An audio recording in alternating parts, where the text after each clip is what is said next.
Lieber Thomas Ebenstein, es gibt Sänger, die singen und es ist ein ganz normaler Beruf für sie, wie jeder andere Beruf auch. Und dann gibt es Sänger, für die ist es eine Lebensaufgabe, die können gar nicht anders.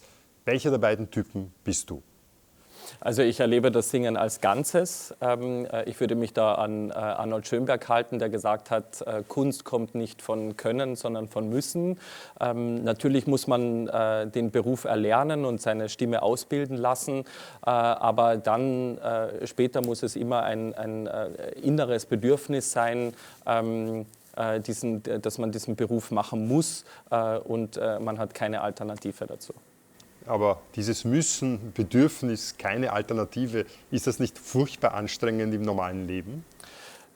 Ja, aber man wird ja auch sehr belohnt. Nicht nur, dass man sozusagen auf seiner fantastischen Bühne stehen darf, sondern auch mit Applaus am Ende des Abends. Und manchmal lernt man ja ein Stück über 2 Jahre lang. Also man bekommt die Noten, man schaut den Klavierauszug durch, man lernt die technischen Schwierigkeiten kennen, man versucht das mit Ausdruck zu füllen. Irgendwann beginnen dann auch die szenischen Proben, Ensembleproben, Orchesterproben, dann kommt die Premiere und wenn man dann endlich dort ist und das dann auch ganz gut geklappt hat, dann kann man eigentlich auch zufrieden mit sich sein. Mit Gewitter und Sturm aus fernem Meer, mein Mädel in dir nah. Über turmhohe Flut vom Süden her, mein Mädel, ich bin da. Mein Mädel, wenn ich Südwind wär, ich nimmer wohl käm zu dir. Ach, lieber Südwind, lass noch mehr. Mein Mädel verlangt nach mir. Oh, je, holla, ho, ho, holla, ho, ho, ho. Oh, je, holla, ho, ho, ho, ho, ho, ho.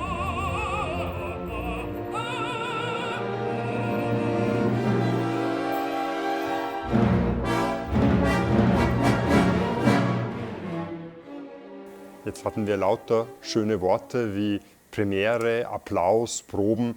Welcher dieser Begriffe ist für dich der schönste? Ist es das Beginnen, wenn du eine Rolle lernst? Ist es, wenn es fertig ist, der Schlussapplaus oder das dazwischen? Ich würde sagen, jede Phase hat ihre Reize und natürlich ist es ganz spannend, wenn man etwas Neues lernt und etwas Neues kreiert und wenn dann andere Künstler dazukommen, also sei es die Kollegen oder dann später ein Regisseur oder ein Dirigent, der einem dann auch künstlerische Impulse gibt. Dann kann man das Stück auch weiterentwickeln, weil man vielleicht, wenn man ein Stück lernt, kommt man bis zu einem gewissen Punkt und dann braucht man Einflüsse von außen, damit es sich noch einmal verbessern kann.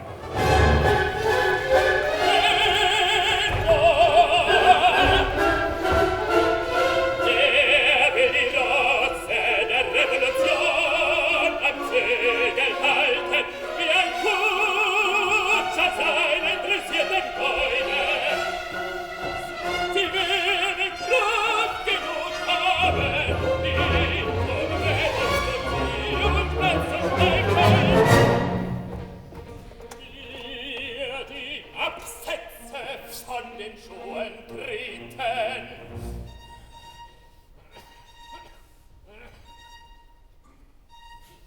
Er muss weg!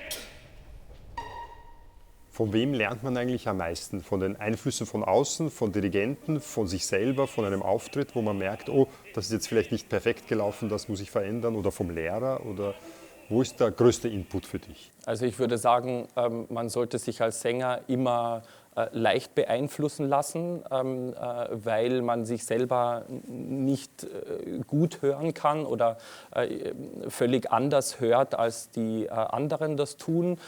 Und man muss sich einen erlauchten Kreis von Beratern schaffen, die einem dann gute Tipps geben, wie man sich verbessern kann oder auch ganz konkret, wie man eine Stelle besser machen kann, damit sie beim Publikum auch so ankommt, wie man es gerne hätte.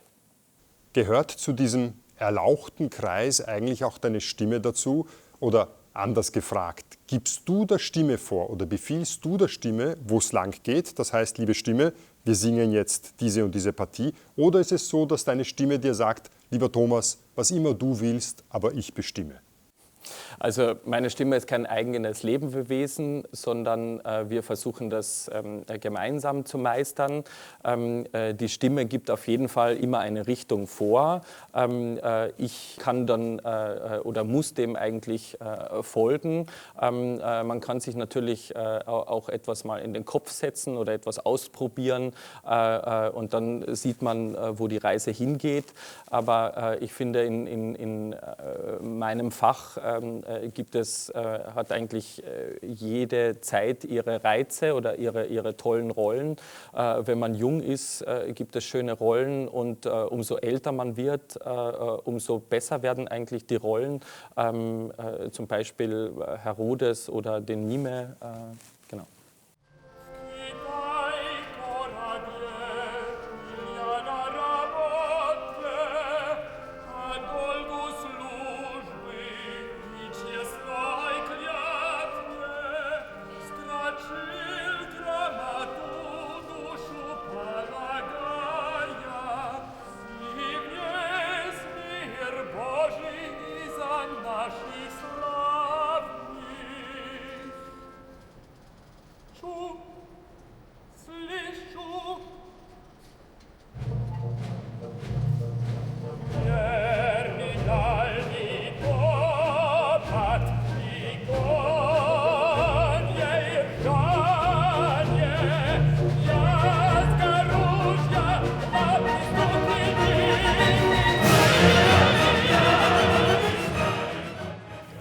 Wie schaut jetzt dieser zwischenmenschliche Kontakt mit der Stimme aus? Ist es so, dass du jeden Morgen aufwachst und als allererstes einmal schaust, wie es deiner Stimme geht und so anklopfst und einmal fragst, wie geht es dir denn eigentlich?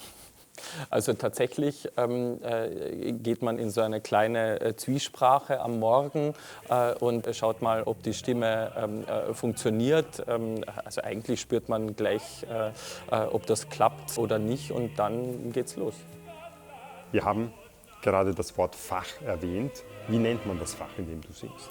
Also entweder sagt man Buffotenor oder Spieltenor.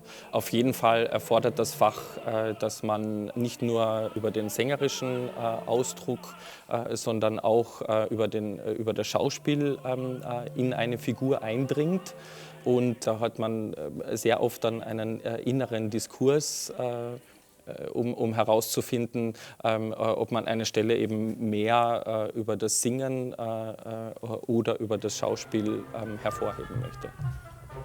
Die ungetreue Terminetta und ihre vier Liebhaber, ein heitres Nachspiel mit Tänzen, leichte gefällige Melodie, eine Handlung, da wie der Tag, da weiß man, woran man ist, das ist unser Fall, sagt man sich, da wacht man auf, da ist man bei der Sache,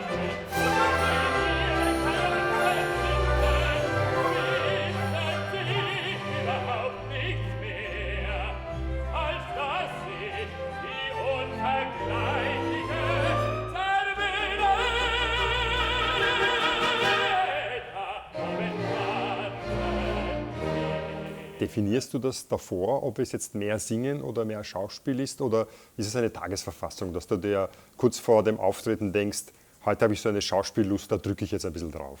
Also draufdrücken tun wir gar nicht. Wir machen in diesen heiligen Hallen hohe Kunst. Also ich würde sagen beides. Es gibt ein Korsett durch eine Inszenierung, beziehungsweise gibt auch der Dirigent ein musikalisches Korsett vor. In diesen Rahmenbedingungen allerdings hat man seine kleinen Freiheiten, die man sich dann auch gerne mal nimmt. Und das ist sicherlich für den Stehplatzzuschauer oder Zuhörer immer etwas Besonderes oder nur er, weil er die Vorstellungen so oft schon gesehen hat, kann diese Kleinigkeiten dann sehen bzw. hören. Die angesprochenen Kleinigkeiten und auch das Ganze eigentlich, für wen machst du es? Machst du es fürs Publikum oder machst du es für dich? Also ich würde sagen, beides. Ohne Publikum ist es schon schön, aber mit Publikum ist es noch schöner.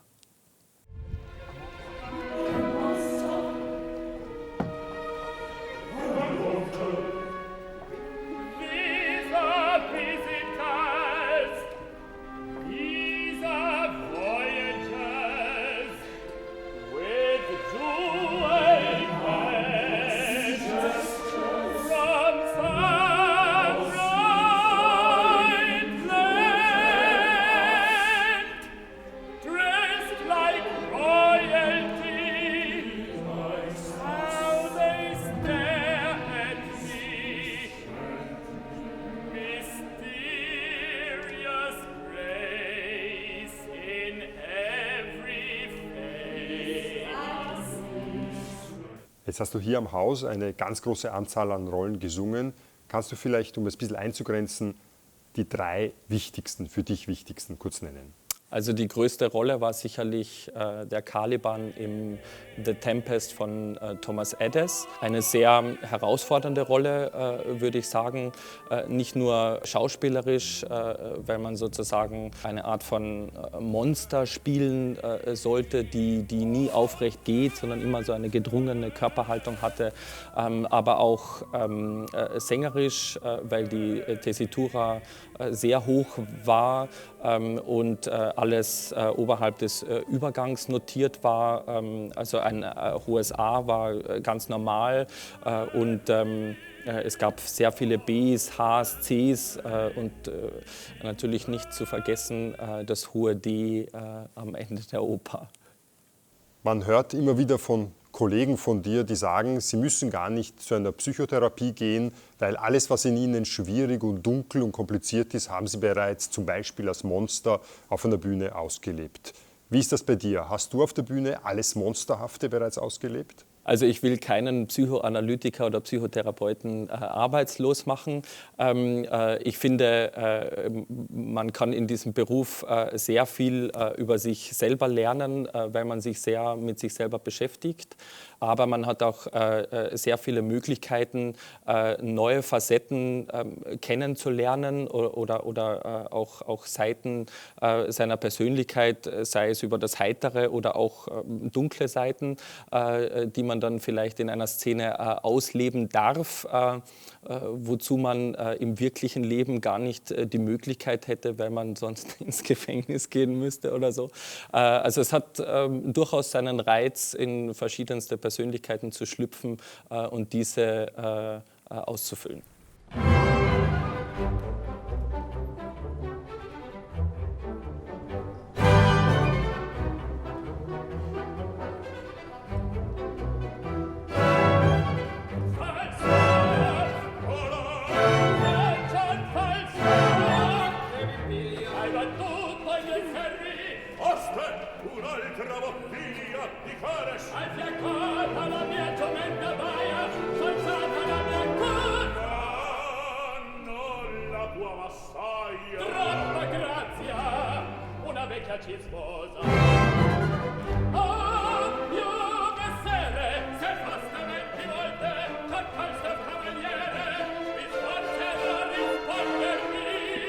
Wie sieht eigentlich deine Planung aus? Oder gibt es einen Masterplan für dich? Das heißt, weißt du genau, in 2 Jahren werde ich diese Rolle an diesem Haus singen, in 5 Jahren plane ich in diesem Haus diese Rolle und in 10 Jahren in diesem Haus diese Rolle? Oder läuft das eher kurzfristig ab?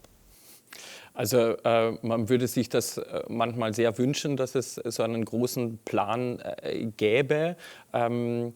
Sehr oft ist man im Opernalltag sozusagen auch sehr beschäftigt, weil man kurzfristig etwas lernen muss oder einspringen.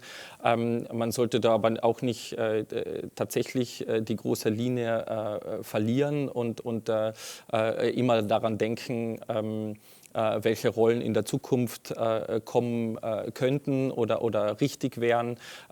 Ich finde das dann immer fantastisch in einem so großen Haus wie hier, dass man dann auf die älteren Kollegen zugehen kann. Es ist immer sehr lehrreich und auch natürlich sehr angenehm und lustig, mit Heinz Zetnik zu sprechen, zu diskutieren und ihn zu fragen, wie er das gemacht hat. Und man sieht dann, dass jemand diesen Weg sozusagen schon vorausgegangen ist und man muss dann eigentlich nur noch hinterhergehen.